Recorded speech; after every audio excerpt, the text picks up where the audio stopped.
Hello, everyone, and welcome back to the AI Interconnect podcast, where PropTech meets AI innovation and real conversation unlock real growth. And I'm your host, Lauren, and today we are diving into the future of real estate transaction with someone who's been leading the charge on how blockchain and automation can finally simplify the most complex part of buying a home. Joining me is Eric Cruz, Senior VP of Sales at Propy, a company pioneering smart contract uh, and blockchain powered title solution and cross-border property transaction in a pace that desperately needs reinvention.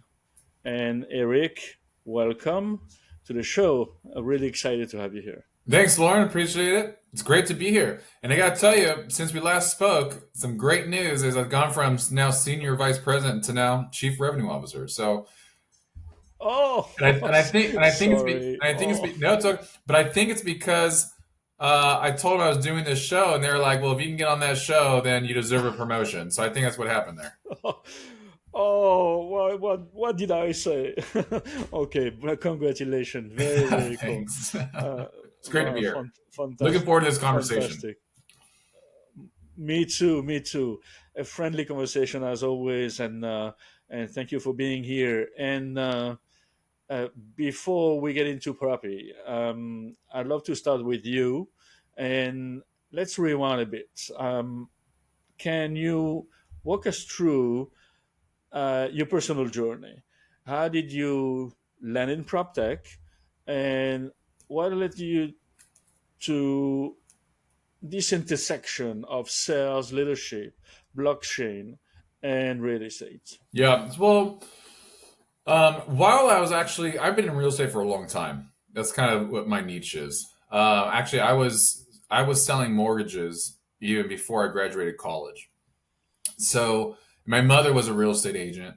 My sister is an escrow officer in California, and so I've always been in real estate. I took a break from real estate for a little while, and ended up going and moving out of state. So I'm native to California, native to the LA area. And I moved down to Hawaii on the island of Maui. And my idea was, hey, I'm going to go down there and I'm going to be a beach bum and I'm going to bartend on the beach and on a beautiful beach and I'm going to get tan and I'm going to surf and I'm just going to put all of this stresses of business behind me, which I did for about 2 years. And then the Eric Cruz and me caught back up and said, "Eric, you're better than this. You got to do more." And so I had to do something, and so I started a couple businesses. I had an entertainment business that was renting out equipment for parties, corporate parties, weddings. We did photo booths and costumes and all these things. It's a great business. It was fun. But my most successful business that I had was a salsa manufacturing company, and we created I had these recipes being native to California, having a very Hispanic origin. I've always made hot sauce and salsa and all this, and apparently some of my friends thought it was good enough to be on store shelves. So I got into it and ended up having one of the largest salsa manufacturing companies in the state. So from that, I learned business very quickly, and um, you know, became a CEO pretty much overnight, and with great success, by the way. So I had this always had this been able to put together relationships and build some sort of a playbook inside my head in order to have business succeed. Well, 5 years later, from that point, we were struck by COVID. Hawaii was one of the most strict places in all of the U.S. and probably around the globe. I know Australia is very strict as well, but Hawaii was just as strict, being a small island, that they didn't allow any tourism on island. So we went on just the island of Maui. We went from having 3.5 million people to just 136,000 people in a matter of 2 weeks. And it stayed like that for months, Lauren. So what we were doing at the salsa company was we were putting on, and it's kind of funny because here I am, background of real estate, and it turns out that the grocery industry works very similar to real estate in the sense of, you're trying to get your product eye level, right? If you're too high on the shelf, people don't see you. If you're too low, people don't see you. So you want to be eye level. So that's where we were.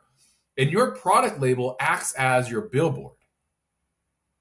So when individuals are walking by your product, you want your product to shine and show, and so they choose your product.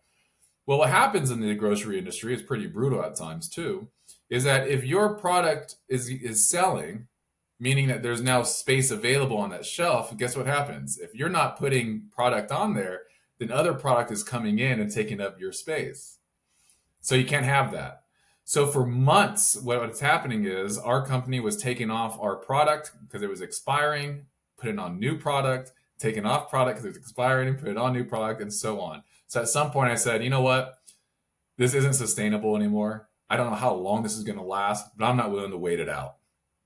So I sold off all the equipment and I moved to the land of free, which is now known as Florida. And so I've been here since then. And so how I got into PropTech was strangely, probably about 2 months in living in Florida. I saw on Instagram a friend of mine, my neighbor on Maui, was in St. Petersburg, where I was living, where I still live. And I texted her and I said, "Oh my God, I live in St. Pete now."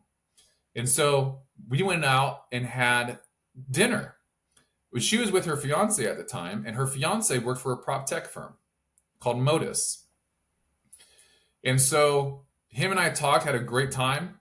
He was a manager at the time at this company and asked me to come join. And I said no, I wasn't interested.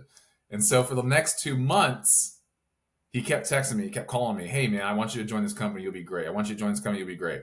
And I said no. Eventually what happened is that I ended up joining the company with him and helped build a sales strategy, helped build out sales teams. And then we ended up getting that company ended up being bought out by Compass Realty. From that point on, I helped another brokerage start up a title company. And then at that same time, Proppy approached me, interviewed with them. I didn't think it was the right time for me to join that company. So I ended up joining and helping build out this title company from scratch. And then about 9 months later, Proppy approached me again. And at that point, I thought it was maybe a good time to jump in. And I've been with Proppy ever since. Fantastic. I appreciate this. I love it. Great story, and great life. Were you born in Hawaii or? No, I was born in LA. No. I'm an LA boy. Okay. Okay. Okay. No, fantastic. And now in Florida with Proppy. Then let's shift to Proppy. And for listener who might not be familiar, what's the origin story? Um, what was broken in the traditional real estate transaction that you set out to fix? Well, it's a loaded question because I honestly feel that everything is broken in real estate currently, and that everything needs to be fixed and redone. Um, Real estate is archaic. It's an old industry. It's been around forever. One of the first industries ever, right? Outside of trade, real estate. And not much has changed since Mesopotamian days. If you look at the last 25 years, 30 years, the most advancement that we've had in real estate is going from fax to email. And it's just archaic. We have a centralized system where deeds are being recorded on. title fraud is a huge issue. We have a very outdated monetary system of wire to banks. And now wiring funds is obviously not safe, and there's wire fraud going on all the time. Actually, in the last just 3 years, there's almost been over $2 billion worth of funds that have not been recouped from real estate wiring systems. Just in the month of May, there was over $32 million lost in wire fraud just in the one state of Colorado. And this is happening still today. So there's an issue. And if you can imagine these individuals that are buying a property for the first time, and we all know those deals are pretty tight, right? We're talking about counting to the cents at some of these transactions. If that EMD gets lost and gets sent to another account that isn't the account of the escrow company, that deal's done. So now what happens is that individual not only lost out on the house that they had their eyes set on, a dream that they've probably been thinking about for a long time, but now they're also out of that few $1,000s. So what solves all this? There's a couple things. However, the one that we're going down and being the most assertive about is the use of cryptocurrency and blockchain. With the use of crypto, that is wallet to wallet. There is no way of getting in the middle of that, right? Like you can't just take that at all. It's all verified. It's seamless. It's easy.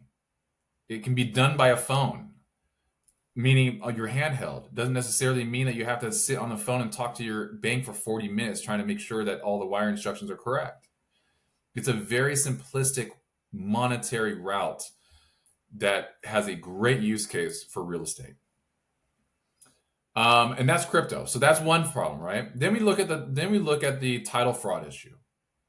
And at least here in Florida, it seems that almost every week we hear a sad story of a poor old woman that had her house stolen from underneath her, sold from underneath her, and she didn't even realize it.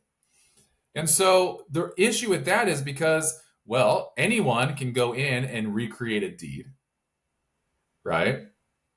It's all free access. So what's that deed look like? Recreate it and whatnot. And so it's possible to do it.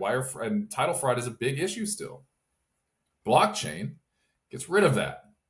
Blockchain gets rid of that because it's decentralized. What is posted on blockchain, what is recorded on chain cannot be changed. It's immutable. So that ability to have true ownership of your home and it never leave your hand unless you are the one that allows it to is a big win in real estate. But it's also thinking about this. One of the biggest issues in real estate as well is the ability to make real estate liquid, right? The ability of true ownership to make sure that it is yours. Currently, right now, in U.S. real estate, every single house that is sold, the title company goes back 30 years to make sure that that person that's selling the house is truly the owner of that house, and make sure that so that way that when the house is sold and the ownership is exchanged, that buyer now has true ownership of that house, right? But what if that house was just sold 6 years ago? The title company still goes back 30 years to make sure that that person, that all of those timelines align, and then issue an insurance policy stating, hey, we've done the work. You are going to be the owner, right? It's an insurance policy. The beauty about blockchain is that there would be no need for any of that. Because records are immutable, because records cannot be changed, an easy blockchain certificate could be issued. A title company could simply just go back to see who the last owner was on chain. And then that would be the end of the story. There would be no need to insure that that person is the person and that's it. It's just there transparency for anyone to see it. So even these expensive policies, thousands of dollars worth that buyers and sellers are paying would go out the window. And so that is how I feel is a very small portion in just the fraudulent aspect of it and the liquidation of it of real estate. I like it. And I mean, in all this, of course, talking about blockchain, crypto, and there's a lot of confusion about all this. What's something people misunderstand about what Proppy does or the problem you're solving? Well, I think just in the crypto space, there's a lot of misconceptions, right? One of those misconceptions still is that crypto is for illegal use, that drug traffickers and sex traffickers, and this is how you hide money if you're trying to do illegal activity. That's probably the biggest misconception. But the honest truth is this: less than 1%, okay, less than a tenth percent actually, of all crypto transactions have some sort of illegal activity to it. Now, and that's global. If we just look at the US dollar and seeing how US dollar is used in this same activity, there is a 5% of all use of US dollar that is used in some sort of activity that's illegal. And that's just one country. I mean, if we took it on a global scale, we're talking about trillions of dollars that's being laundered, that's being used for some sort of inactivity. And the reason being, Lauren, is this: if I have $100 US, okay, and I have it in my hand, no one knows what I do with that money. I could give it to you, I could give it to someone down the street, or it could simply fall out of my pocket and I lose it forever. But no one knows. Anytime a transaction occurs with crypto, it's recorded on the ledger and it can be traced. Now, for the individuals out there that don't really understand blockchain and crypto and how that actually works, is that instead of crypto being anonymous, it's more synonymous than anything else. So every action, every trade, every purchase, every sale, everything, every exchange, everything is recorded, time-stamped, when it happened and how. Now, we don't necessarily know who that person is, right? Or that's a long wallet address, because there's no name. So you don't see it's Eric Cruz's wallet. You just see what my wallet actually is doing. So currently now, because of that reason, every transaction can be tracked. The FBI is tracking and tracing where all this illegal activity is and putting these people in jail. So it's actually a better source. Blockchain and crypto is a better source of funds, even for the feds, because they can now trace all of it. So how do we do that at Proppy? How do we get these misconceptions out of people's minds? Well, I'm going to tell you this: us having a very forward-thinking, crypto-friendly, and blockchain enthusiast administration in the White House is a lot of help. Because they're really kind of talking about it. And, the American people are still, and a lot of people in all countries, I suppose, is they trust their governments. And, if the government tells them, hey, this is the way, then guess what? This is the way. This is something that can be trusted. So with our administration being very forward thinking in this aspect, it really helps us out as a company, because now people are kind of like, well, what is this crypto really all about? And what is blockchain? So what I do personally is I go out and I teach courses to real estate agents, to real estate brokers, to developers, and I fill office spaces and I talk to them about this, and I teach them about this technology and how it can be used, and the use cases that we've already done at Proppy and how it can be implemented into their strategies. And so I am actually one of the, if not the only, crypto and blockchain certified instructor to actually teach in the US to real estate agents there, where real estate agents will actually get what's called CE, continuing education credits. And I am one of the only instructors in the US doing this. So I go across our three states, Colorado, Florida, and Arizona, and I teach as many people as I possibly can about technology and how we are using it to help them. Wow, that's very interesting. And yeah, I was allowed to come up with this topic. Exactly, you're leading uh, sales and much more right now for a company with some seriously advanced tech, blockchain, and a smart contract, um, NFT, I'm sure, property transfer at one point. And can you break down what your platform actually does on a daily basis for agent, buyers, or partners? You mentioned obviously your role as an educator, uh, but what about the platform itself? Yeah. So on a day-to-day basis, what we were talking about facilitating the actual transaction, right? With safe funds, with safe title deeds, with all that kind of stuff. But if we also look at how the actual transaction of a real estate property is performed, it's very archaic still. So typically, so what we've done is a couple of things, and I'm going to take crypto and blockchain and NFT or assets on chain out of the picture just for a moment, because let's talk about in general traditional real estate, right? Traditional real estate operates like this: is that a real estate agent has a listing, they have it priced at some price, whatever it is. A buyer is out there looking for a house, finds this house, they like it, they want to put an offer in. So the buyer and this buyer's agent come together and they say, okay, I think we can get this house for this much and let's do this. So they put in an offer and negotiations start. As soon as those negotiations are over between the seller and buyer, which the two agents are facilitating, they are in agreement.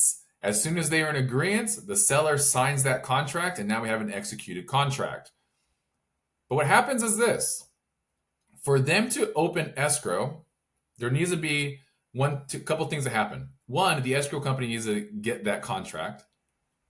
And then the escrow company needs to chase down the buyer to try to get earnest money deposit, right? Got to get skin in the game. They got to put a deposit down. And then the whole process of the facilitating the transaction occurs after we get that deposit. But what happens if it's on a Friday night or if it's a Saturday, right? Because as we all know, a lot of people work 9 to 5. They're not able to go look at homes until the weekend. And so when they go see a home, they like it. And that's when they're going to put an offer in. And in today's world, the majority of real estate is now then transacted on the weekends. However, they're not able to actually get earnest money deposit or even start the escrow process until Monday morning, when the title and escrow company opens their doors and says, okay, now we're ready to start transacting. Real estate is not a 9 to 5 gig. Okay. An escrow and title company is not a bank. So therefore, why are they working bankers' hours? So what we've done is create and facilitate a process that allows agents to be able to open escrow at the time that their sellers expect them to, which is not Monday morning, which is not next day. It's when they go under contract. So we've invented an AI process that agents can simply put in their contract into our platform. So instead of attaching that executed contract to an email and sending it off, they just attach it into the platform. Our AI in our platform reads over that executed contract, extracts the data from that contract, timelines the entire process, and then starts inviting individuals to this platform, to this transaction. And then we can start getting earnest money deposit as well. And so this is all automated. This is just done without behind the scenes without anyone being involved. So meaning that an agent, if they go under contract on a Saturday, on a Sunday, they can get escrow and opened and we can start transacting automatically. Now, earnest money deposit currently is archaic with wire fraud and whatnot, but we also are using a bank to bank system. So we've gotten rid of the wire and we're using something that's very similar to an ACH. So it's just like going from bank account to bank account. And so there's no interception that could occur.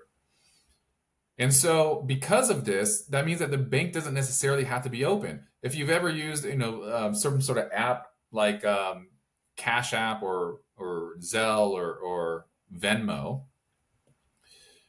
our system works very similarly to that. So in the sense of if it were on the weekend, Lauren, and you want to send me funds, you just go on your app and you just send it to me, right? No questions asked, it's done. And so our ACH process works similarly to that, which means that an agent can open up escrow and we can get earnest money deposit 24 hours a day, 7 days a week. In May, we actually broke our own record and we went from an agent of ours at 9 o'clock at night, opened up escrow. They dropped the contract, it opened escrow, our AI took over, and we had earnest money deposit in our account by 9:04. Okay. And this was done by a 4 minute transaction, right? 4 minutes of escrow. And this was done at 9 o'clock at night on a Saturday. And so there's no company currently right now that's able to facilitate a traditional real estate deal quicker or more secure than we are right now. Awesome. Yeah, that's the beauty of AI. And yeah, then you mentioned some these recent move into AI powered tools. What's getting implemented now versus what's on the horizon? Are you implementing more AI into the platform? Yeah, I mean, we have a very large developer and engineer team, and every day they're adding stuff in and going through processes. So we foresee that AI will be the game changer in real estate. Because AI can work not only with traditional funds, but AI can also work with crypto, right? And on blockchain and all this. AI is just a automation in place so that a human doesn't make errors. And so as we progress into this state, we're just keep adding on task and task and task because what we want to do is we want to take away the human error aspect of it because real estate, when it's being transacted by an escrow companies, it's very laborious in the sense of a lot of it's manual data. They get a contract, and there's literally someone that's inputting information that's from that contract onto their system. And so anytime there's that kind of laborious work occurring, there's going to be errors that happen as well. AI takes all that out. So not only is it automatic, but now we're facilitating a more streamlined, less error transaction. And we just keep building on top of that, right? So it's just like, okay, so what does an escrow officer do at this? Well, this is their process. Well, how can we implement AI in order to do that process? We are not trying to facilitate a system that takes away an escrow officer's job, that takes away a processor's job. That is not the purpose of it. The purpose of this is that what we're trying to build and what we are building is super escrow officers, where instead of being able to facilitate 30 deals per month, well, maybe now they can start facilitating 100 because now all that data entry and all this automation is in place. And now what they're doing is they're orchestrating this transaction by just facilitating what the AI agents are doing. Yeah, no, it's fantastic. Even fraud detection. I guess you could be using AI for Absolutely. or against. Yeah, absolutely. Okay. Because just processes, right? I mean, once processes are in place, then you can train AI to do it. And that's a big thing too. And we were going back to fraud, and we're looking at crypto transactions. How do you even know if it's synonymous? How do you even know that person is who they say they are, right?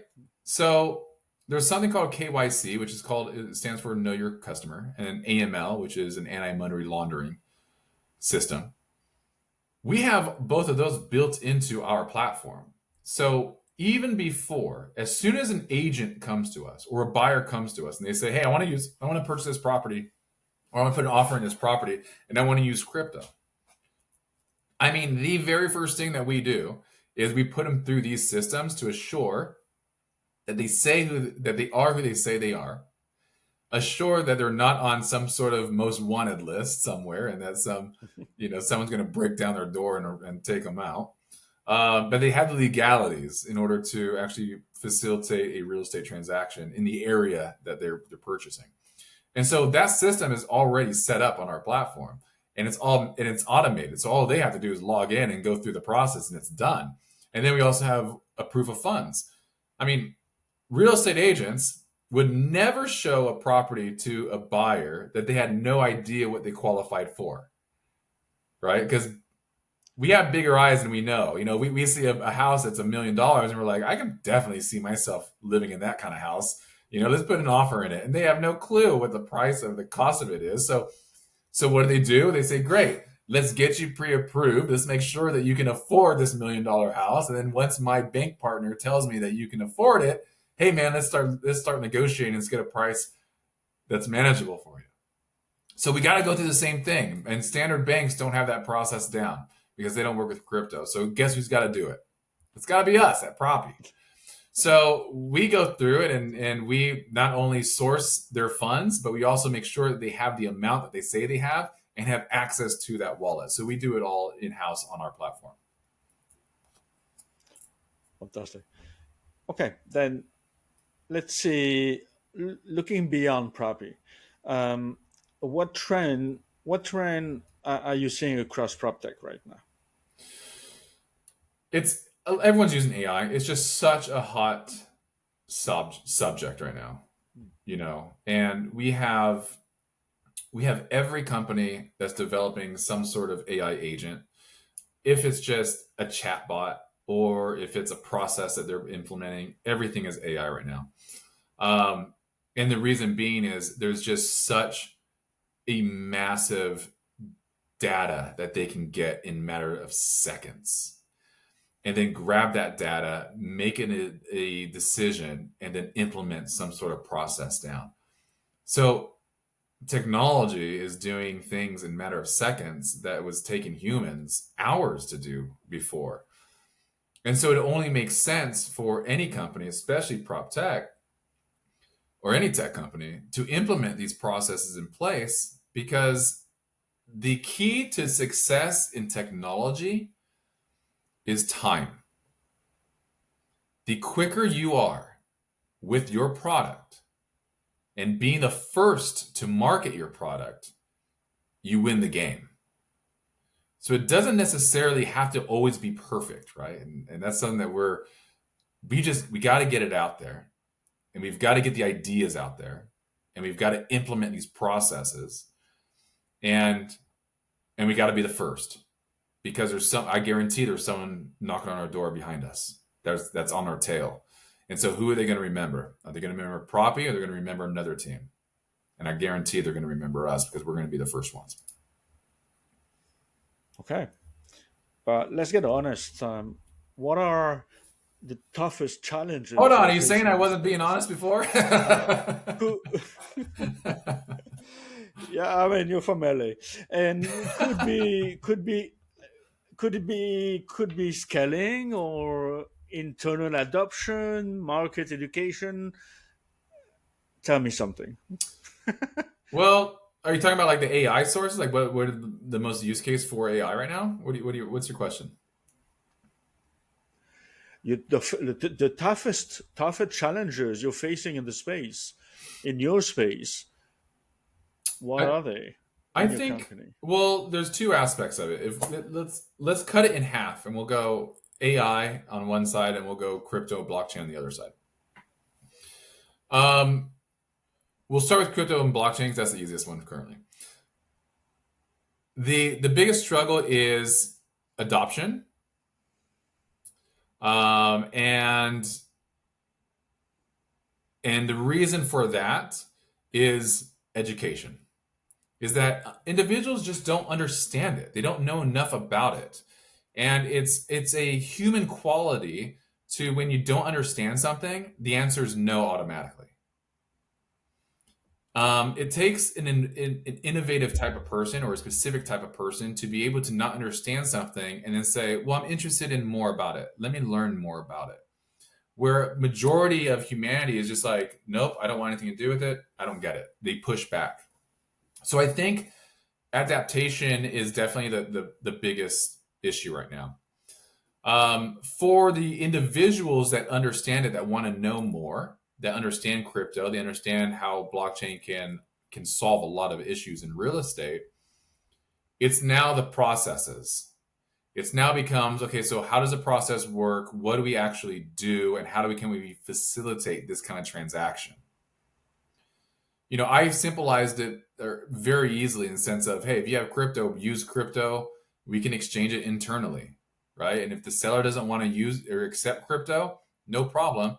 We have the capability of internally exchanging that crypto into US dollar so that the seller doesn't necessarily have to accept crypto. They can just USD. But we're able to still facilitate that crypto deal with the buyer. However, there's a whole nother way of actually doing crypto to crypto transactions too. And you mentioned earlier having an asset on chain and digitizing that property and being able to facilitate by smart contracts without even having any humans involved and facilitating an actual sale of a property. It's possible. We've done it multiple times.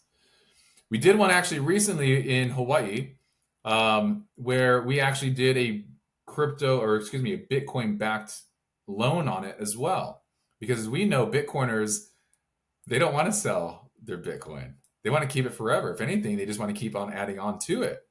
And so even though they have a lot, Bitcoin to use, for them to actually use it, they're not going to do it.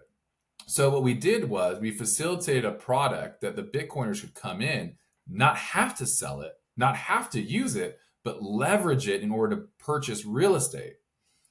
And so we created this product. We then put this property up for sale. We've vetted all the buyers so that when they bid on this property, they were making an informed decision. And then at the end of that auction, as soon as that auction was over, whoever the highest bidder was, smart contracts engaged, funds were dispersed either to the seller or back to the buyer if they didn't win the auction. And then ownership of that property was recorded on chain and instantly granted to the new owner. This was all facilitated all 100% by smart contracts we had, that we built. And this sale of this property happened in 24 hours from start to finish. That, to some people, is like way out there. And they're just like, there's just no, it's just so over their head. And they're just like, wait, what? Like, what are you even talking about? So, although we have invented the processes in order to facilitate that kind of real estate transaction, and we invented the technology and built the technology in order to facilitate a transaction like that, it doesn't happen every day. It takes a very specific type of person to want to sell their house that way. And so adoption to that kind of transaction at a mass scale, we're years away from that. However, being able to facilitate a crypto transaction with someone that has crypto and not necessarily having to get smart contracts and digitize and digitize the actual property itself and putting it on chain and dealing with that, we can absolutely do. Back in 2021, Redfin came out with a survey, and they said that 11.5%, a little bit more than 11.5%, 11.6% of all first-time home buyers in the U.S. use some form of crypto for their down payment on their house. Okay. Now I bring up this old statistic because 2021 was what? Was the last bull run that we had because of the halving of 2020 of Bitcoin. So we're seeing already last year that 11.5% is now 14%. And so here we are now in 2025 entering this bull run. And we're foreseeing and I'm predicting that first-time home buyers using crypto is going to be closer to 20%. And so what that means is that having a company that can facilitate that kind of transaction for that kind of buyer, and then the seller still being able to get US dollar, is an absolute win for the US real estate market and for the real estate brokers and agents, because now they can actually facilitate that. Here's the problem, though, that was happening in 2021, was that back then, if buyers were coming in to facilitate a purchase with crypto, guess what they had to do, Lauren? They had to sell off their crypto, okay, hit that capital gains tax, and then use that crypto and convert it to USD, then use that USD. But as we kind of mentioned and agreed upon earlier today, that first-time homebuyer transactions are pretty tight, and a lot of them fall out. So if those fall out, what happens then? Well, now they have a tax bill in one hand, and they have an empty hand on the other side because they don't have the house. And so what we do is that we're actually able to take that crypto in, hold the crypto, and then if that transaction falls out, we simply just give that crypto back, and they don't have to pay the capital gains tax on it. So it's a beautiful thing. All right, long-winded answer, but yeah, I mean, that's what it is, and I love it. And for you personally, what keep you up at night as a CRO right now, sales leader, working in such high stake, misunderstood place? well, because of our processes that we have in place, we've had great success. And where a lot of companies in our industry are shrinking and are struggling at some points, we have found ourselves in a path of growth. And so because of this, we're actually in acquisition mode, where we're going out there and we're going to be acquiring companies. We currently right now are licensed in 3 states. We want to be a national brand. So we're going out there with an aggressive plan. And we want to get at least, in all 48 states in the next, 3 years or so. So what keeps me up at night? What keeps me up at night is there's a lot to do to facilitate this kind of aggressive roll-up strategy. And so it's just a matter of having systems in place and having the right people on your team. Yeah, no, exactly. Let's fast forward. What's your vision for the future of real estate in general? I really do think that I believe that blockchain is going to change real estate. And if we can figure out systems for our counties to be able to record deeds on chain instead of a server held by the county, this will launch real estate into another era. To be able to look back at records instantly, to be able to facilitate a safe transfer of title, to be able to essentially not need a insurance policy to facilitate the honesty of a real estate transaction.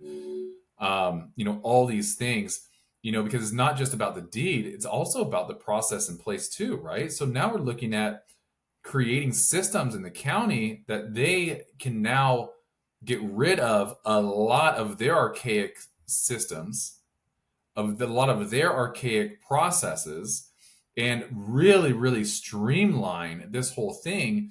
And I'm going to tell you this, and monetize off of it.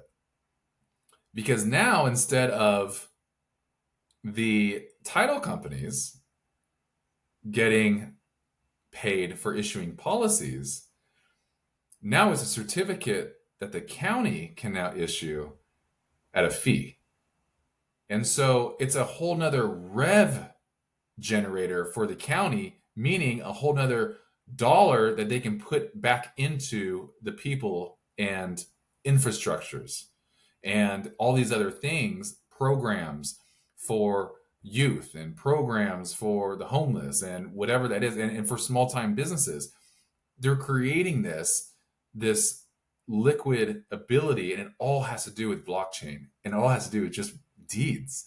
And so the infrastructure completely changed the dynamic, not in just real estate, but also how counties can do things. Yeah, I love your answers. Where all of this headed in 3 to 5 years? What do you hope become normal? Well, I believe that in 3 years, we will have county adoption of blockchain. Um, Not in all counties, but we will have facilitated some sort of systems in multiple counties, probably the metropolitan areas starting first. I'm talking about Miami, Los Angeles, New York, maybe Chicago in 3 years. I don't know. That'd be a tough one.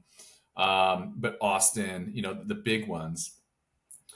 I think that will be there in 3 years. And in 5 years, I think that some of the smaller counties and some of the smaller areas will start adopting it.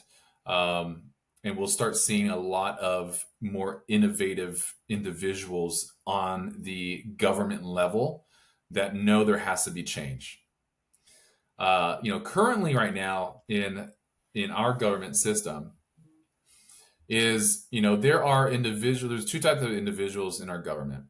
There are the ones that make noise and make change, right? And when you make change, you make noise, that means that there's eyes on you and that people are watching every step that you make. And then there's individuals that want to just be life government officials. And so in order to have a life career as a government official, the quieter you are is the longer that you will stay in office typically. And so I think that once innovators get in, and once the innovators show that this is the way of doing things, then those quiet individuals will then be obsolete, and we can actually start making real change in the US government. So in 5 years, I think the adoption of government officials understanding crypto and understanding the use cases of blockchain will be there. Awesome. And what's one thing you think will surprise people in how this industry would evolve? Repeat that again? One thing you think will surprise people in how the industry evolves. I think it's going to be crypto. I think that when on a mass scale, when people hear that you can facilitate a real estate transaction with crypto, that's going to be like the eye opener.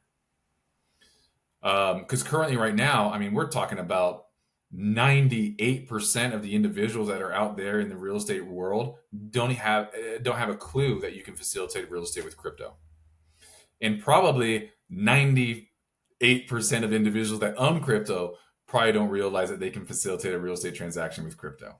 And so I think the biggest kind of eye opener is, oh, we can start transacting with crypto. Okay, let's do it. without selling crypto. Impossibly without selling it. Yeah. Okay, then let's a quick lighting round to wrap this up. Um, short short question, very short answer. What's one tech tool you can't live without right now? Perplexity. I love this. Okay, one book or podcast that shape how you think. Shoe dog. Oh, yeah, yeah, Nike. Okay, if if you could instantly solve one bottleneck in PropTech, what would it be?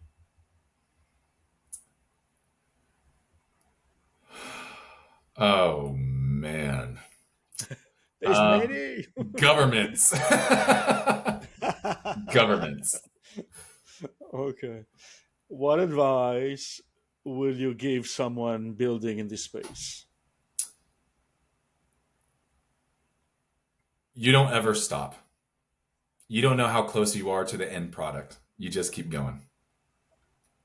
Yeah, never stop. Exactly. Eric, this has been fantastic. Thank you for being so open, so clear, and Utina Proppy is doing important work, and bravo for your new position. And I think a lot of folks listening today will work with a clear picture of what's possible when tech is applied with real intent. And thank you so much. It was a great conversation. Fantastic. Thanks for being letting me have.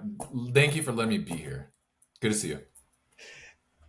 Okay, then let's say okay then where can people find you easily or get in touch with you or your company? Yep. So obviously, you go to Propy.com. You can also find out about our title and escrow services at PropyTitle.com. You can find me on Instagram as Mr. Eric Cruz. You can find me on X as Real Eric Cruz. And of course, LinkedIn, Eric L. Cruz.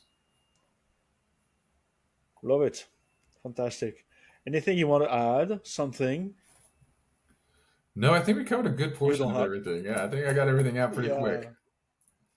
I love it. Thank you so much. And that's it for today's episode of AI Interconnect. And if you enjoyed it, share it with someone who's building the future, or better yet, someone who should be. And until next time, stay curious, stay creative, and keep building. Thank you.